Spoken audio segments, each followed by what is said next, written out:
Hai guys, hari ini aku akan membahas seputar orang yang hanya berpura-pura saja sudah terbangun atau spiritual awakening, ataupun orang yang sudah beneran terbangun secara spiritual atau spiritual awakening. Nah, jadi gini, sebelum tahun 2012 memang hanya ada segelintir orang saja yang sudah terbangun secara spiritual.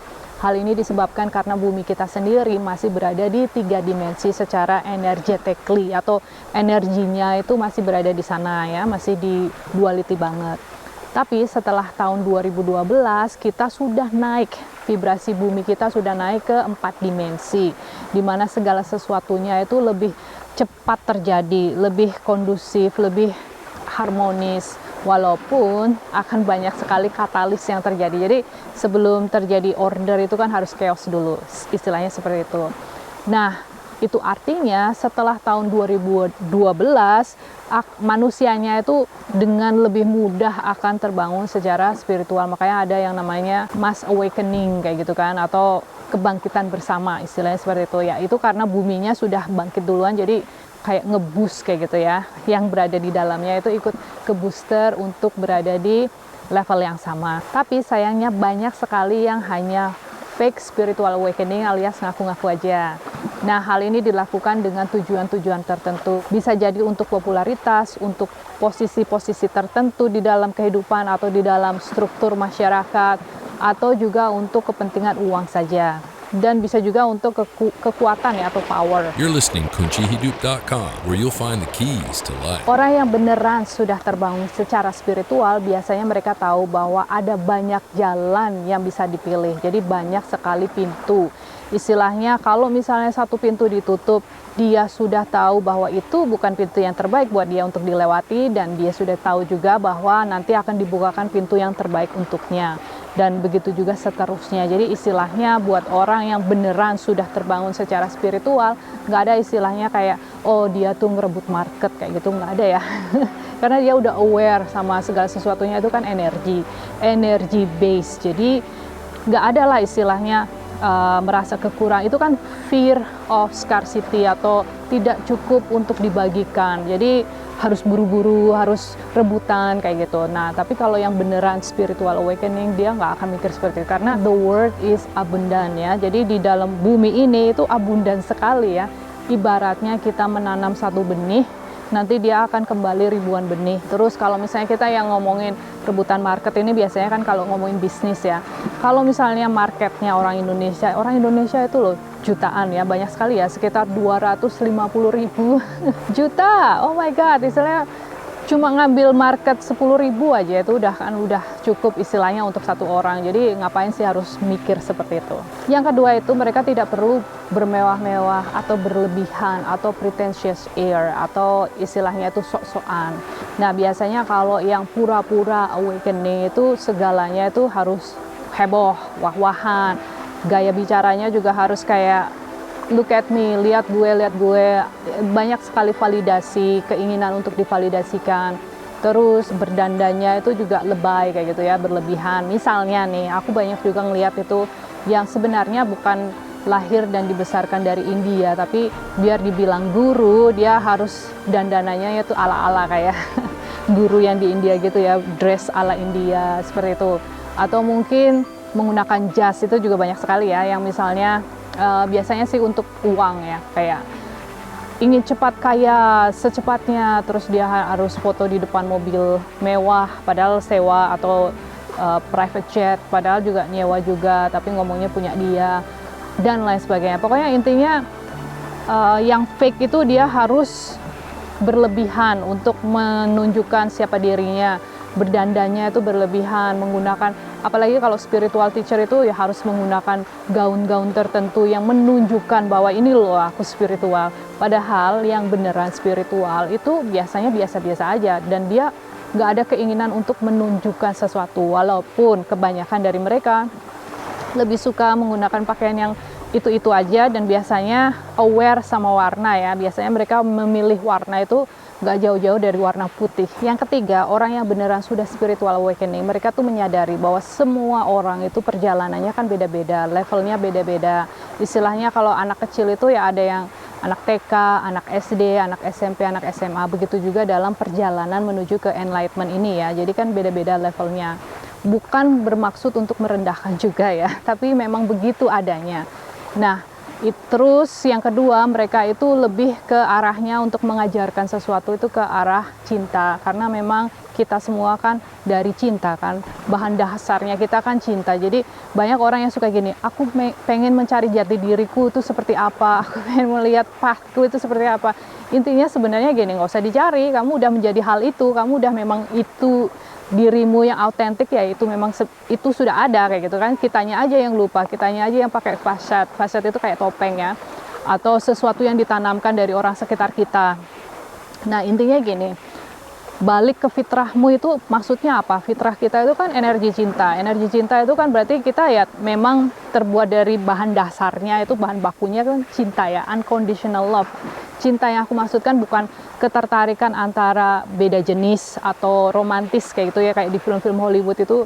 No, nothing to do with that. Cinta itu bisa dengan sesama atau ke batu, ke alam semesta, ke alam kayak gitu, ke binatang, tanaman, sesama manusia dan lain sebagainya. Pokoknya intinya yang aku maksudkan itu pure feeling of love.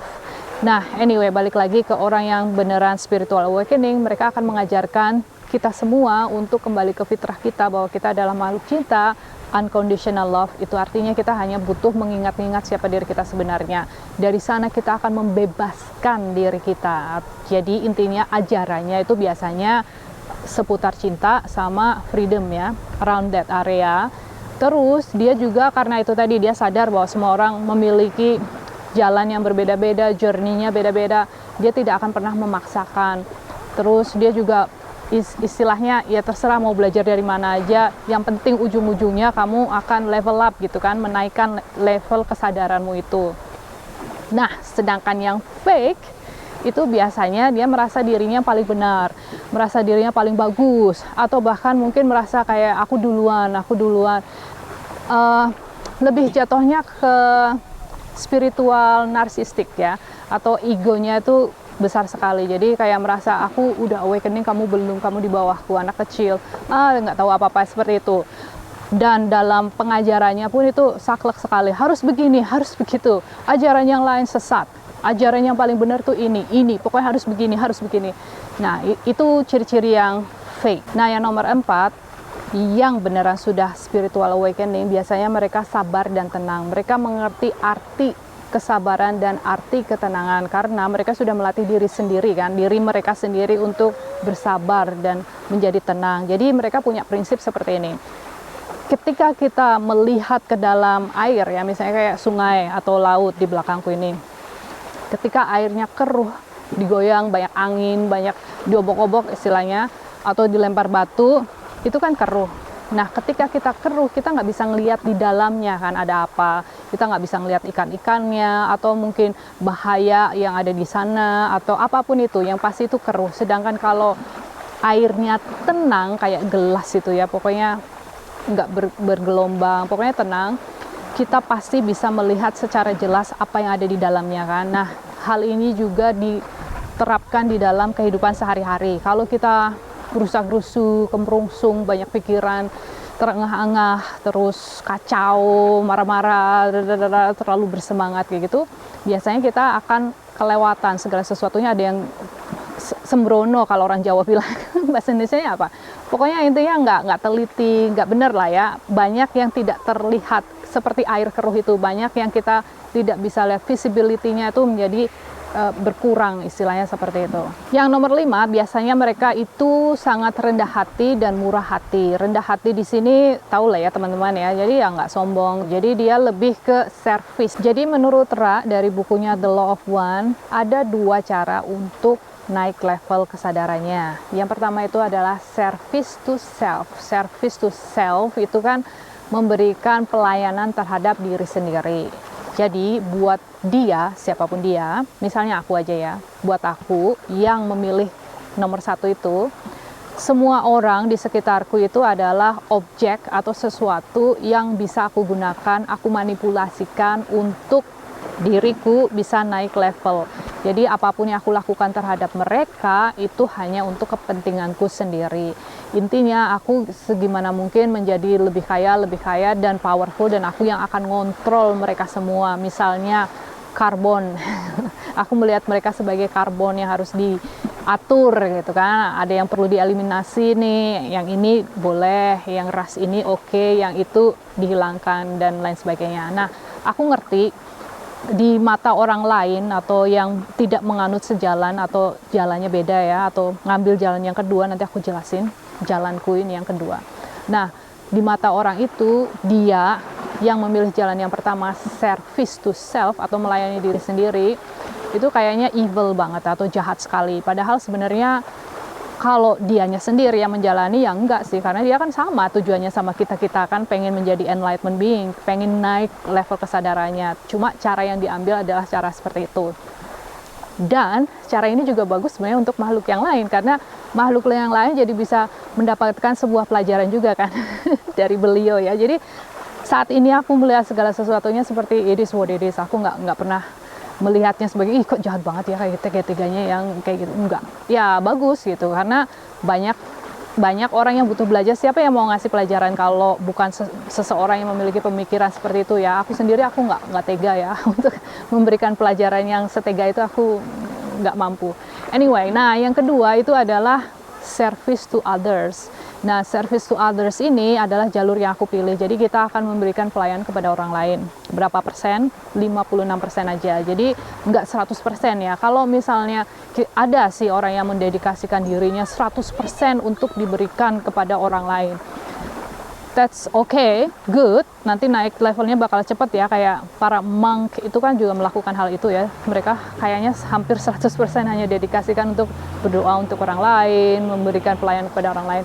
Sedangkan yang disyaratkan di sini menurut Ra itu hanya 56%. Untuk yang nomor 1 tadi itu sekitar 96%. Jadi dia benar-benar setiap hari harus gimana caranya service to self selama sebanyak 96%. Itu kayak menurutku itu lebih susah.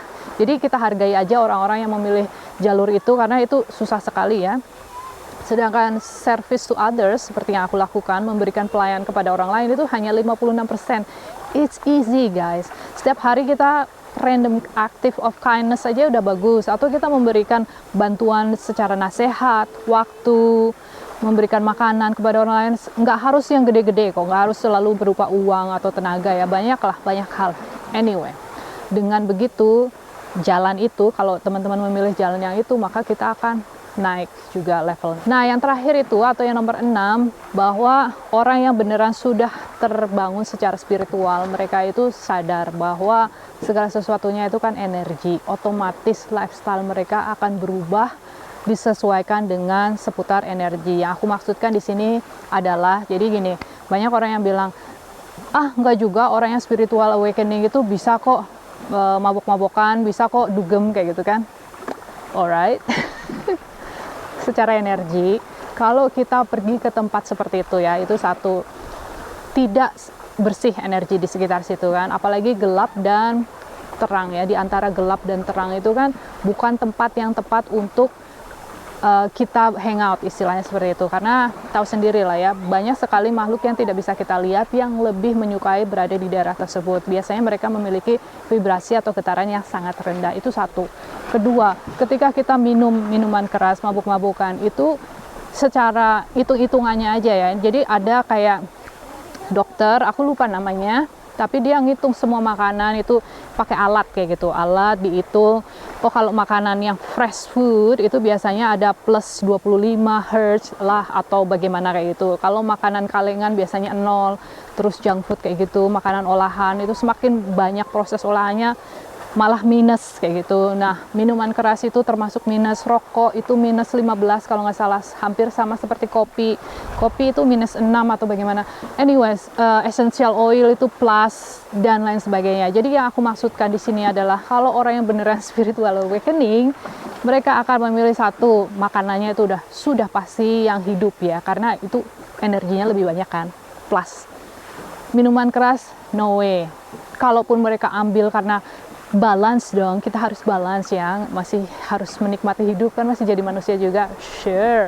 Tapi ya nggak setiap minggu juga gitu. Mungkin kalau ada perayaan tertentu atau achievement tertentu, silahkan. Nah, terus kayak kristal itu mereka biasanya ngumpulin, bukan karena satu kristal itu akan mengobati semua masalahmu atau penyakitmu, nggak juga. Tapi karena dia memiliki kekuatan yang membantu sinergi energi di sekitar ruanganmu, rumahmu itu akan meningkat dengan sendirinya. Berada di alam terbuka seperti ini, memilih tinggal di hutan atau di tempat yang terpencil, biasanya seperti itu, dan lain sebagainya. Intinya, lifestyle dia yang sudah beneran terbangun spiritualnya akan berubah disesuaikan dengan level energi. Jadi intinya gimana caranya dia bisa harnessing itu kan panen ya, panen energi untuk keperluan dia sendiri. Jadi gini, seseorang yang beneran spiritual awakening, dia kan vibrasinya itu tinggi ya. Vibrasinya tinggi itu kalau digambar gimana? Kayak gelombang itu loh. Gelombang itu semakin tinggi itu getarannya seperti ini, semakin banyak. Kalau misalnya yang belum terbangun, dia getarannya itu slow, rendah kayak gitu. Nah, untuk bergetar seperti ini sama yang seperti ini itu beda juga ya. Jadi kayak ibaratnya kalau bensin yang begini, bensinnya lebih boros daripada yang begini. Istilahnya seperti itu ya, gampangannya ini kalau ngomongin mobil. Nah, karena kita getarannya seperti ini, kalau yang udah terbangun, itu artinya apa? Kan the truth itu biasa di in the middle ya, di tengah. The truth atau kebenaran itu hanya ada satu. Nah, orang yang belum terbangun, dia nempel ke kebenaran itu kadang-kadang kena lagi, kadang-kadang kena lagi kayak gitu ya. Jadi nggak selalu berada kebenarannya itu, tahu kebenarannya itu jarang-jarang dibandingkan orang yang memang sudah terbangun. Dia kan sering sekali, jadi dia lebih informasi keputusan dalam hidupnya yang diambil itu lebih bagus, lebih tepat, dan biasanya mereka sehat-sehat, nggak banyak sakit, finansialnya oke. Mau dia single atau nggak single, mereka nggak ada masalah seputar berpasangan dan lain sebagainya. Anyway, hal ini dikarenakan mereka sering melihat kebenaran. Nah, itu artinya bensinnya itu tadi boros ya. Itu artinya mereka secara otomatis akan mencari gimana caranya biar aku bisa nggak harus makan terus, tapi selalu memiliki energi yang sangat tinggi. Bagaimana caranya? Ya, dia rubah cara hidup dia, lifestyle dia tuh berubah. Biasanya dia banyak terpapar sinar matahari, karena matahari itu kan juga sumber energi. Makanan yang sudah pasti yang mudah dicerna itu satu, dan yang memiliki vibrasi yang tinggi atau live fresh food. Alright guys, aku rasa cukup dulu, dan seperti biasa, thank you, I love you, and bye for now.